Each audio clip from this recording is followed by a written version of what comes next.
দেখেন খেয়ে এক একটা পটকা হয়ে গেছে। দেখেন দেখেন এক একটা পটকা বিলাই হয়ে গেছে খেয়ে খেয়ে, এক একটা পটকা হয়ে গেছে খেয়ে। দেখেন তো কি অবস্থা। খাওয়ার পরে জাস্ট দেখেন গুলু গুলু গুলু গুলু গুলুমুলু গুলুমুলু গুলুমুলু। জান পাখিটা, ও জান পাখিটা, একটা রান সবাই মিলে খেয়ে নিলে। দেখেন এক টুকরা মাংস আছে রানে, এক টুকরা মাংস নেই, এখনও চাটাচাটি করে। দেখছেন অবস্থাটা। এবার ওর মায় কি খাবে? ওর মায়ের হাড্ডি খাবে এখন।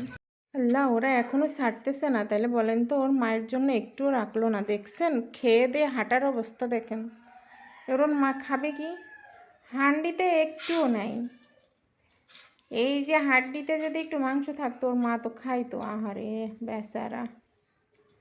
দেখছেন ওদের পেট ভরে গেছে, তারপরে ওরা খাচ্ছে। বেচারা মা এখানে বসে বসে দেখতেছে, আর কি করবে। বাচ্চারা সব খেয়ে নিল।